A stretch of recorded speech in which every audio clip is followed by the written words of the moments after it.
बच्चों, मैं डॉक्टर सुनीता नंदल कक्षा 11th के लिए काव्य खंड में व्याख्या लेकर आई हूँ। कविता है सबसे खतरनाक। कवि हैं पंजाबी कवि, सुप्रसिद्ध पंजाबी कवि श्री पाश। इसकी 4 वीडियो पहले बना चुकी हूँ। आइए इसके 5वें पद्यांश को पढ़ते हैं।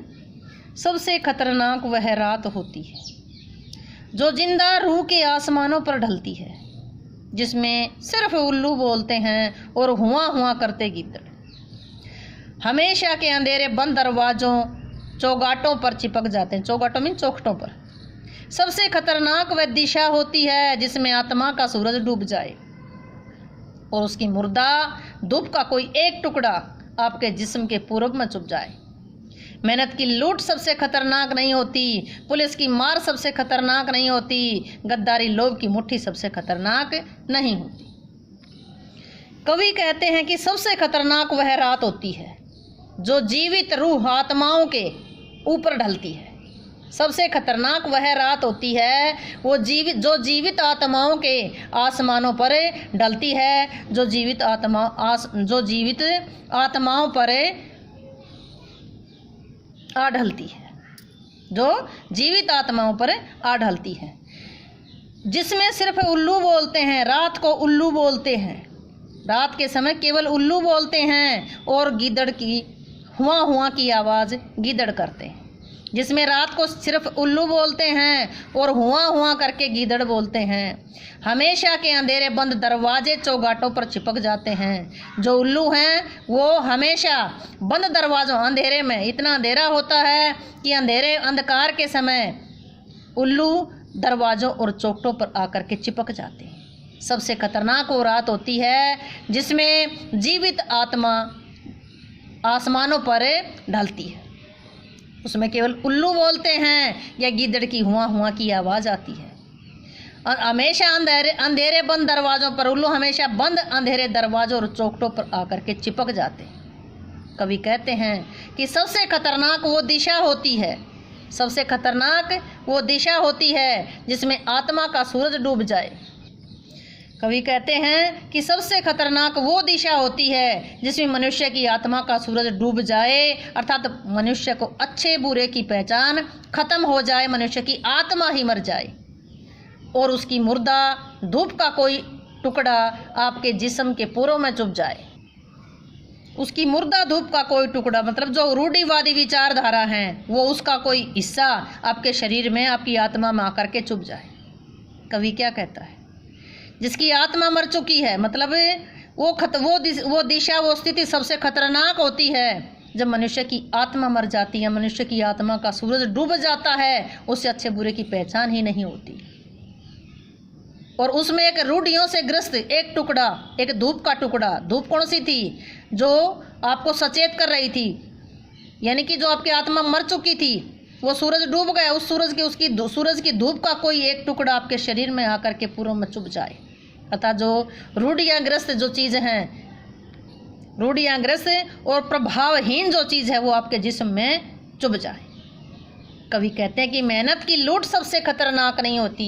आपने मेहनत से कमाया हुआ है वो धन अगर कोई लूट ले जाए तो वो खतरनाक नहीं होता है। बैठे बिठाए अगर पुलिस की मार पड़ती है तो वो भी स्थिति खतरनाक नहीं होती। गद्दारी, देश के साथ गद्दारी करना, लालच करना, ये चीज़ भी सबसे खतरनाक नहीं होती। क्या कहते हैं कवि कि मेहनत से कमाए हुए धन को कोई लूट ले जाए तो भी खतरनाक नहीं है, पुलिस की मार पड़े तो भी खतरनाक नहीं है, गद्दारी और लालच की मुट्ठी भी खतरनाक नहीं है। सबसे ज़्यादा खतरनाक है समाज में व्याप्त जड़ चेतना। उस जड़ चेतना को हमें जड़ से ख़त्म करना होगा, तभी हमारा समाज उन्नति कर पाएगा। इसमें कवि ने अंधविश्वासों का, रूढ़ियों का कड़ा विरोध किया है, कटाक्ष किया है। व्यंजना शब्द शक्ति है। अंधेरे में उल्लू बोलना, गिद्धड़ों का हुआ करना, ये रूढ़ियों के प्रतीक है। हमेशा के बंद कमरे रूढ़िग्रस्त संस्कारों वाले लोगों के जीवन पर प्रकाश डालने का सशक्त प्रयोग है। कवि ने परंपरावादी पुराणपंथी विचारधारा, मुर्दा धूप का टुकड़ा, ये सांकेतिक प्रयोग किए हैं। आत्मा का सूरज, जिस्म के पोरों में रूपक अलंकार आया है। जिंदा रूह के आसमान, इसका प्रयोग देखते ही बनता है। भाषा, सांकेतिक भाषा का सफल प्रयोग भी देखने योग्य है। उर्दू शब्दावली है। उम्मीद है कि व्याख्या आपको अच्छे से समझ आई होगी। समझ आई हो तो वीडियो को लाइक करें, शेयर करें, चैनल को सब्सक्राइब करना ना भूलें। हेलो बच्चों, मैं डॉक्टर सुनीता नंदल कक्षा 11th के लिए काव्य खंड में सबसे खतरनाक नामक कविता, जिसके कवि पाश हैं, उसके प्रश्नोत्तर लेकर आई हूँ। इसी प्रश्न थोड़े से ही हैं, छोटे छोटे प्रश्न हैं। कविता आप समझ चुके हैं, वीडियो देख चुके हैं। इसमें एक ही वीडियो में अभ्यास के प्रश्न भी करेंगे और रिवीजन करेंगे ऑब्जेक्टिव टाइप प्रश्नों का भी। कवि ने किस आशय से, आशय का मतलब से, मेहनत की लूट, पुलिस की मार, गद्दारी, लोभ को सबसे खतरनाक नहीं माना? कविता की पंक्तियां, पहली 3 पंक्तियां भी यही थी और लास्ट की भी यही थी। को सबसे खतरनाक नहीं माना, किस किस को, किस मतलब से इन चीजों को खतरनाक नहीं माना? कवि ने मेहनत की लूट, पुलिस की मार, गद्दारी व लोभ को बुरा तो कहा है, लेकिन खतरनाक नहीं माना। इसका कारण है कि इनका दुष्प्रभाव थोड़े समय के लिए रहता है। मनुष्य प्रयास करके इन बुराइयों पर काबू पा सकता है, लेकिन कुछ प्रभाव ऐसे हैं जो मनुष्य के मन में इस प्रकार बैठ जाते हैं कि मनुष्य चाहकर भी उनसे छुटकारा नहीं पा सकता। इसकी तुलना में ये बातें ज़्यादा खतरनाक नहीं हैं। सबसे खतरनाक शब्द के बार बार दोहराए जाने से कविता में क्या असर पैदा हुआ है?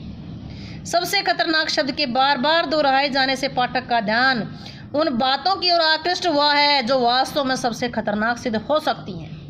इस शब्द को दोहराने से कवि ने पाठक को ऐसी बुराइयों की याद दिलाई है ताकि इनके विरुद्ध संघर्ष करने के लिए वो तैयार हो जाए, वो संघर्ष करने के लिए तत्पर हो जाए। कविता का मूल उद्देश्य भी यही है। क्या है मूल उद्देश्य? कि पाठक ऐसी बुराइयों की तरफ सचेत हो जाएं। अगला है, कवि ने कविता में कई बातों को बुरा है न कहकर बुरा तो है कहा है। तो के प्रयोग से कथन की भंगिमा में क्या बदलाव आया, स्पष्ट कीजिए। कवि ने कविता में कई बातों को बुरा है न कहकर के बुरा तो है कहा है। ये जो तो शब्द का बीच में प्रयोग आया है, वो इस प्रयोग तो के प्रयोग से कथन की भंगिमा में क्या बदलाव आया है? बुरा है तथा बुरा तो है, ये दोनों दो अलग अलग भाव भंगिमाएं हैं, दो अलग अलग कथन शैलियां हैं। बुरा है में सीधा आरोप लगाया कि बुरा है, लेकिन बुरा तो है, इसमें कहीं कहीं कोई बचाव नजर आया है। ये बुरा है मतलब इस पर सीधा आरोप लगाया है, और बुरा तो है कि इसमें कहीं कहीं कोई बचाव नजर आता है। बुरा है में कोई प्रत्यक्ष या अप्रत्यक्ष के बचाव की गुंजाइश नहीं होती, और इसमें बुरा तो है में कोई अज्ञात काम संलग्न रहता है, अज्ञात काम जुड़ा रहता है। जब लेखक बुरा तो है कहकर आगे बढ़ता है तो श्रोता और पाठक के मन में अधिक जानने की इच्छा यानी जिज्ञासा उत्पन्न होती है। वह बात को और गहराई से जानने का प्रयास करता है। नेक्स्ट है, मृदा शांति से भर जाना, हमारे सपनों का मर जाना, इनको सबसे खतरनाक माना गया है। आपकी दृष्टि में इन बातों में परस्पर क्या संगति है? ये क्यों सबसे खतरनाक है? कवि के मतानुसार ये दोनों स्थितियां सबसे खतरनाक हैं। सपनों का मर जाना और मुर्दा शांति से भर जाना, ये दोनों स्थितियां सबसे खतरनाक हैं। मुर्दा शांति से भर जाना का है एक निष्क्रिय, यानी कि बिल्कुल यूं का यूं संवेदना शून्य होकर के देखते रहना, विरोध ना करना, गलत का विरोध ना करना। हमारे सपने मर जाना, इसका मतलब जीवन में कुछ अच्छा करने की इच्छाएं समाप्त हो जाना, आगे बढ़ने की जो इच्छाएं हैं वो मर जाना। दोनों स्थितियां खतरनाक इसलिए हैं कि दोनों के पनप जाने से समाज में बदलाव आने की संभावना नहीं रहती। दोनों स्थितियां मनुष्य को निष्क्रिय बना देती हैं, पंगु बना देती हैं, उससे किसी भी प्रकार की उम्मीद नहीं रहती। सबसे खतरनाक वह घड़ी होती है आपकी कलाई पर चलती हुई भी, जो आपकी निगाह में रुकी होती है। इन पंक्तियों में घड़ी शब्द की व्यंजना से अवगत कराइए, घड़ी शब्द की व्यंजना से अवगत कराइए। इन पंक्तियों में घड़ी शब्द का प्रयोग वास्तव में घड़ी, हाथ की घड़ी ना होकर के जीवन की घड़ी के लिए किया गया प्रयोग इसका। जिस प्रकार घड़ी लगातार चलती रहती है, उसी प्रकार हमारे जीवन की सांसें भी लगातार चलती रहती है, जीवन चलता रहता है। कवि उन लोगों पर व्यंग करता है जो जीवन की गति को निरंतर देखते हुए भी एक जैसे बने रहते हैं, उनके जीवन शैली में कोई बदलाव नहीं आता। ऐसे लोगों का जीवन चलती हुई घड़ी होते हुए भी रुकी हुई सी प्रतीत होती है, रुकी हुई सी लगती है।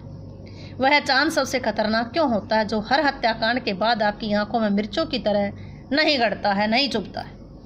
कवि ने यह चांद का प्रयोग प्रतीक के रूप में किया है। चांद खुशी का प्रयोग, खुशी का प्रतीक है।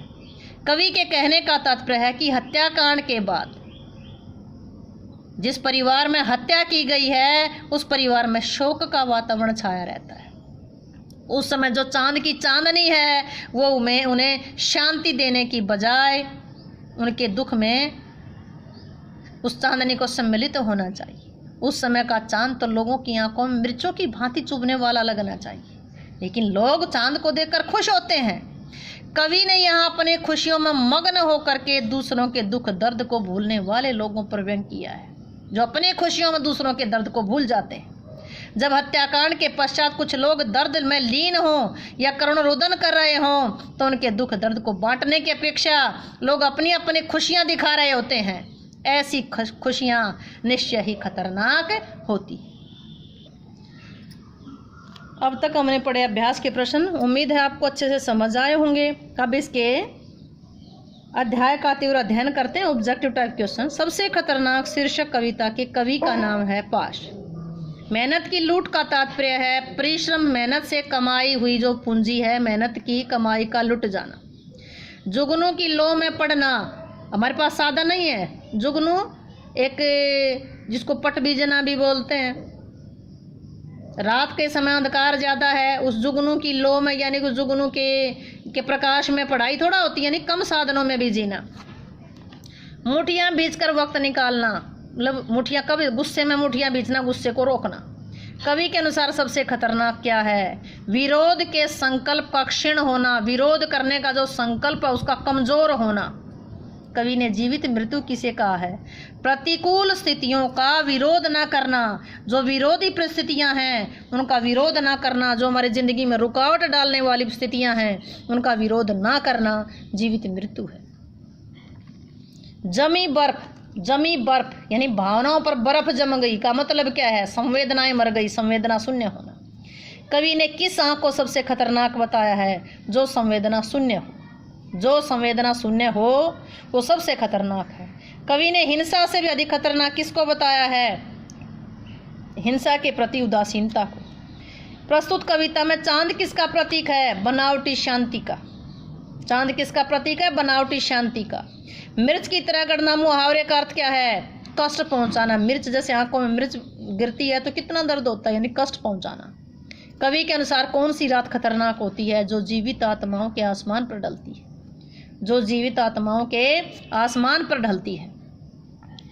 उल्लू और गिदड़ किसके प्रतीक? अंधविश्वासों के। आत्मा के सूरज के डूबने का तात्पर्य क्या है? अच्छे बुरे की पहचान न होना। आत्मा, जिसकी आत्मा ही मर चुकी है, उसको अच्छे बुरे का ज्ञान ही नहीं रहेगा। हमेशा के अंधेरे बंद दरवाजे किसे कहा गया है? रूढ़िग्रस्त संस्कार वाले लोगों को। अंधेरे बंद दरवाजे, उनके दरवाजे बंद हैं, मतलब क्या है? उन्हें अच्छाई बुराई का ज्ञान नहीं है, रूढ़ियों से ग्रस्त हैं वो, रूढ़ियों से ग्रस्त संस्कार वाले लोग हैं वो। कवि ने किसकी लो में पढ़ना बुरा बताया? जुगनू की लो में। मरसी एक ऐसा गीत होता है, एक शोक गीत होता है जो किसी की मृत्यु पर गाया जाता है। उम्मीद है कि ये कविता के प्रश्न आपको अच्छे से समझ आए होंगे। समझ आए हैं तो वीडियो को लाइक करें, शेयर करें, चैनल को सब्सक्राइब करना ना भूलें।